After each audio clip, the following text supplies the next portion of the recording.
Hi friends, welcome to தங்க கணிதம். ஒரு மாதத்துக்கு முன்னாடி நான் ஒரு வீடியோ ஒன்று போட்டிருந்தேன். என்ன அப்படின்னா, என்னோட பர்த்டேக்கு என்னோட ஹஸ்பண்ட் வந்து கிஃப்ட் பண்ணியிருந்தாங்க.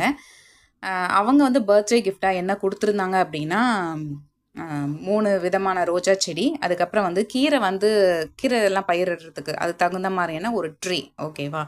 ஸோ அதுக்கப்புறம் பார்த்தீங்கன்னா, அந்த பீன்ஸ் விதையும் சூரியகாந்தி பூ இருக்கு இல்லையா, அந்த செடியினுடைய விதை. ஸோ இது வந்து கொடுத்துருந்தாங்க அப்படின்னு சொல்லிட்டு நான் ஒரு வீடியோ போட்டிருந்தேன். அதுக்கு நீங்கள் நிறைய பேர் வந்து லைக்கும் பண்ணியிருந்தீங்க. ஃபஸ்ட்டு அதுக்கு வந்து ரொம்ப ரொம்ப தேங்க்ஸ். சரி, அந்த செடிங்க இப்போ எப்படி இருக்குது அப்படிங்கிறத பற்றின வீடியோ தான் இது. ஓகேங்களா? ஸோ இது வந்து பார்த்தீங்கன்னா, நான் அந்த செடி வந்ததுக்கப்புறமா ஒரு 10 நாளைக்கு நான் எதுவுமே பண்ணலை. தண்ணி மட்டும் ஊற்றினேன். ஓகேங்களா?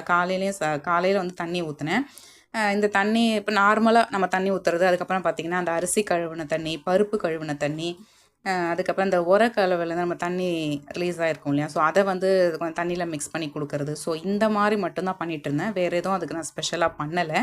ஏன்னா புது இடத்துக்கு செடி வந்திருக்கு. ஸோ அது ஃபஸ்ட்டு பழங்கணும் அப்படிங்கிறதுனால அதுக்கு வேறு எதுவும் பண்ணலை. இந்த தண்ணிங்களை மட்டும் கொடுத்துட்டு ஆனால் அது ரொம்ப ஆசையை தொட்டு பார்த்துட்டு அப்படியே விட்டுருவேன். ஸோ இப்படியே போயிட்டு இருந்தது. ஒரு 10 நாளைக்கு மேலே ஆயிடுச்சு. அதுக்கப்புறமா தான் என்ன பண்ணோம், சரி ஓகே இதுக்கப்புறம் வந்து இதை வந்து செடி எடுத்து நட ஆரம்பிக்கலாம் அப்படின்னு சொல்லிட்டு நாங்கள் பண்ணோம். இது பாருங்கள், இப்போ வந்து நட வந்து ஆரம்பிச்சிருக்கோம். இது வந்து என்னென்னா, இந்த மண்கலவை வந்து நான் ஆல்ரெடி ரெடி பண்ணி வச்சுருந்தது தான். பட் இது எப்படி அப்படின்னா, இந்த மண்கலவை கிடையாது. பார்க்க தான் மண்கலவை மாதிரி இருக்குது. சொன்னால் நம்ப மாட்டீங்க, இதில் ஒரு கைப்பிடி அளவு கூட மண்ணே கிடையாது. சரி, அப்போது இது என்னது அப்படின்னு கேட்டிங்கன்னா, இது வந்து நம்ம தென்னை நார் கழிவு கட்டின்னு சொல்லுவாங்களா, அது கொக்கோ பீட். ஸோ அதுக்கப்புறம் பார்த்தீங்கன்னா Azospirillum phosphobacteria Trichoderma viride. So அது வந்து கொஞ்சம் எடுத்து போட்டிருந்தோம். அதுக்கப்புறம் பார்த்தீங்கன்னா மண்புழு உரம் வந்து நான் இது போட்டிருக்கேன். ஓகேங்களா? மற்றபடி நம்ம இதுலேருந்து தனியாக மண் எடுத்து அந்த மாதிரிலாம் போடல. மண்புழு உரம் வந்து இதில் யூஸ் பண்ணியிருக்கேன். ஓகேங்களா? ஸோ இது எல்லாத்தையும் வந்து ரெடி பண்ணி, அதுவும் இதே தான். இப்போ என்றைக்கு செடி வந்ததோ உடனே வந்து இந்த கலவையை நான் வந்து ரெடி பண்ண ஆரம்பிச்சிட்டேன். அதுக்கப்புறம் முட்டை இருக்கு இல்லையா, முட்டை ஓடு. ஸோ அது வந்து சின்ன சின்ன பீசஸாக, அந்த ஓடு நம்ம வீட்டிலலாம் முட்டைலாம் யூஸ் பண்ணி போட்டிருப்போம்ல, ஸோ அந்த ஓடு சின்ன சின்ன பீசஸாக எடுத்து உடச்சி இதில் வந்து போட்டு வச்சுட்டேன். இப்படியே ஒரு 10 நாளைக்கு மேலே ஆயிடுச்சுங்க. அதுக்கப்புறம் தான் வந்து இந்த செடிங்களாம் எடுத்து நடலாம் அப்படின்னு சொல்லிட்டு நான் நட ஆரம்பித்தேன். அது பார்த்தீங்கன்னா அந்த செம்மண் நல்லா அப்படியே இறுக்கி போயிருந்தது. அந்த கவரோட வரவே இல்லை. எடுக்கும்போது பார்த்தா அவ்வளோ கட்டியாக இருந்துச்சு. ரொம்ப கஷ்டப்பட்டு அதை உடச்சி போட்டோம். ஏன்னா அந்த மண்ணும் செம்மண்ணில் இருந்தனால, ஸோ அது வந்து நமக்கு உண்மையிலே செடிக்கு நல்லபடியாக இருக்கும் அப்படிங்கிறதுனால அதை எடுத்து போட்டுக்கிட்டோம். ஸோ மேலே இப்போ இந்த மண்கலவை மாதிரி ரெடி பண்ணி வச்சுருக்கோம் இல்லையா, ஸோ இதையும் போட்டு நல்லா அழகாக வந்து 3 செடிகளுமே வந்து நடவு வந்து பண்ண ஆரம்பிச்சிட்டோம். இந்த செடிங்களை வந்து நடவு பண்ணுறதுக்கு யூஸ் பண்ண இந்த பேஸ்கெட் இது வந்து என்ன அப்படின்னு பார்த்தீங்கன்னா, நம்ம அந்த குடம் இருக்கும்ல, பழைய பிளாஸ்டிக் குடம். ஸோ அதுதான் வந்து 2ஆக கட் பண்ணி, அதில் ஃபஸ்ட் ஆஃப் வந்து என்ன பண்ணிட்டேன், அந்த கீரை செடிங்களாம் வைக்கிற மாதிரி நான் ரெடி பண்ணியிருக்கேன். அதை வந்து நான் உங்களுக்கு கடைசியில் காமிக்கிறேன். இது வந்து அடிபாகம். ஓகேவா? அடிபாகத்தில் இந்த ரோஜா செடியும், மேல் பாகத்தில் கீரை விதைகளும் போட்டு நான் வச்சுருந்தேன்.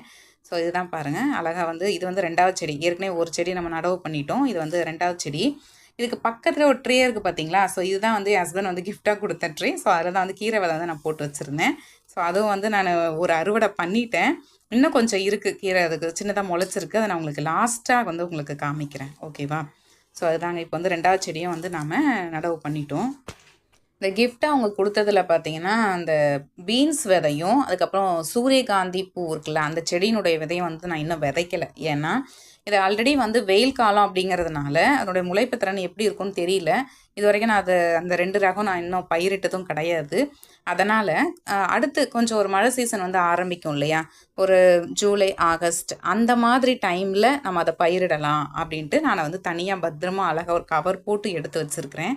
ஸோ அந்த டைமில் தான் வந்து இன்னும் நான் நிறைய விதைகள்லாம் வந்து சேகரித்து வச்சுருக்கேன்ல, அதாவது இந்த வெண்டைக்காய் விதை, அதுக்கப்புறம் வந்து கருந்துளசி அந்த விதை, இன்னும் வந்து நிறைய விதைங்கள்லாம் சேகரித்து வச்சுருக்கேன். கீரை விதை, தக்காளி விதை எல்லாமே. ஸோ அது எல்லாமே வந்து அடுத்ததாக நம்ம கொஞ்சம் இந்த மழை சீசன் வந்து ஸ்டார்ட் பண்ணதுக்கப்புறமா, இந்த வெயில் காலம் முடிஞ்சு வரும்பொழுது அப்போ வந்து பயிரிடலாம் அப்படின்னு சொல்லிட்டு எல்லா விதைகளும் அழகாக பத்திரப்படுத்தி எடுத்து வச்சுருக்கேன். இந்த ரோஜா செடி 3 ரோஜா செடியும் பார்த்தீங்கன்னா, ஒன்று வந்து அப்படியே அந்த செம்மண்ணோடு அப்படியே கட்டியாக இருந்தது இல்லையா, அதை அப்படியே எடுத்து நட்டுட்டேன் ஒரு ரோஜா செடியை. 2வது ரோஜா செடி என்ன பண்ணேன்னா, ஒன்றுக்கு ஒன்றா அந்த செம்மண் வந்து கொஞ்சம் உதிர்த்து, அதுக்கப்புறம் இந்த மண்கலவையோடு சேர்த்து அதையும் வந்து மிக்ஸ் பண்ணி வச்சுட்டேன்.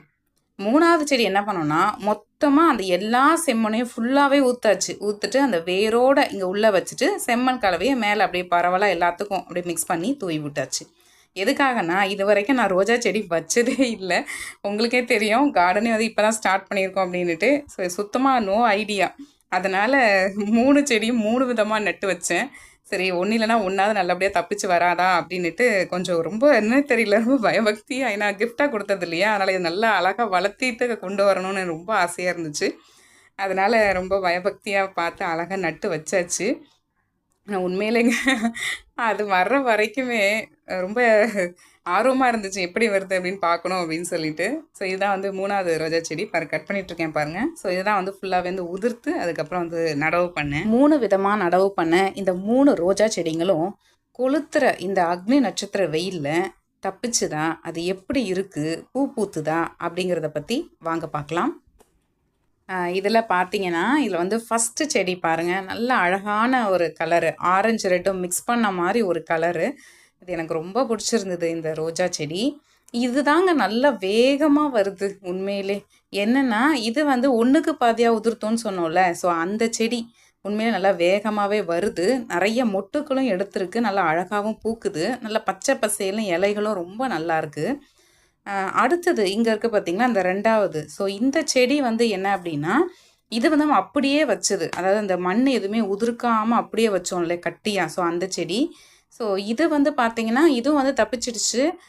பூக்கள் வந்து ஆனால் நிறைய வரல, கொஞ்சம் தான் வந்தது. இது வரைக்கும் ஒரு 3 ரோஜா தான் வந்திருக்கு. ஆனால் பரவாயில்ல, ஆனால் ரொம்ப பச்சை பசேல்னு இல்லை. இத்தனைக்கும் எல்லாத்துக்கும் கொடுக்குற அதே தண்ணி எல்லாமே அதே தான் கரெக்டாக கொடுக்குறோம். பட் இது வந்து கொஞ்சம் கம்மியாக, கொஞ்சம் அதாவது பளிச்சுன்னு இல்லாமல் கொஞ்சம் சுமாராக இருக்கிற மாதிரி இருக்குது. அடுத்தது இந்த 3வது இருக்குது பாருங்கள், இந்த செடி வந்து ஃபுல்லாகவே வந்து உதிர்த்து வச்சது. ஸோ இதுவும் வந்து ரொம்ப நல்லா வந்திருக்கு. இது வந்து பன்னீர் ரோஸு, நல்ல வாசனையாக இருக்குது, நல்ல நிறைய பூக்களும் வந்து பூக்குது, பார்க்கவும் ரொம்ப அழகாக இருக்குது. அடுத்தது பார்த்திங்கன்னா நம்ம ஒரு குட்டியாக ஒரு கீரை தோட்டத்தை வந்து பார்க்க போகிறோம். இப்போ இதில் வந்து பாருங்கள், ஃபஸ்ட்டு வந்து பார்த்திங்கன்னா இந்த பால் டப்புன்னு சொல்லுவாங்கள்ல, அதை கடைங்கள்லாம் கிடைக்கும். ஸோ இந்த டப்பு, ஸோ இதில் தான் வந்து மண்கலம்லாம் போட்டு ரெடி பண்ணி வச்சுருக்கோம். ஸோ இதில் வந்து கீரை வந்து பயிரிட்டுருக்கோம். நல்லா வளர்ந்த ஒரு செட்டு கீரை வந்து அறுவடை பண்ணிட்டேன். அது பக்கத்தில் ஒரு ட்ரே இருக்குது பார்த்தீங்களா, ஸோ அதுதான் வந்து என்னோடய ஹஸ்பண்ட் வந்து கிஃப்டாக கொடுத்தது. இப்போது இது பார்த்திங்கன்னா அந்த குடம் இருக்குல்ல, குடத்தினுடைய மூடி, அதாவது மேல் பாகம், அதை கட் பண்ணி அதை கவுத்து வச்சு அடியில் ஒரு கவர் வச்சு கட் பண்ணி அதை கட்டிட்டு ஒரு 2 ஓட்டை வந்து போட்டாச்சு. ஏன்னா எக்ஸஸ் வாட்டர் அது வழியாக வெளில வந்துடும். அதில் வந்து பயிரிட்டு அதில் வந்து வந்திருக்கு. ஓகேங்களா, இதில் வந்து அரைக்கீரை, அப்புறம் தண்டுக்கீரை இதெல்லாம் வந்து போட்டிருக்கோம். அதுக்கப்புறம் பார்த்திங்கன்னா அந்த கடைசி அந்த கொடை மூடியில், ஸோ அதில் வந்து புதினா வந்து பயிரிட்டோங்க. எல்லாமே வந்து ரொம்ப நல்லாவே வந்துட்டுருக்கு. பட் வெயிலுங்கிறதுனால கொஞ்சம் அந்த பச்சைத்தன்மை வந்து கொஞ்சம் கம்மியாக இருக்குது. பட் ஓகே, ஓரளவுக்கு வருது. அப்புறம் பொன்னாங்கண்ணி கூட நட்டு வச்சுருக்கோம். ஸோ எல்லாமே நல்லபடியாக வந்துட்டுருக்கு. இந்த வீடியோ பிடிச்சிருந்துச்சுன்னா லைக் பண்ணுங்கள், மறக்காமல் சேனலையும் சப்ஸ்கிரைப் பண்ணுங்கள். தேங்க்ஸ் ஃபார் வாட்சிங்.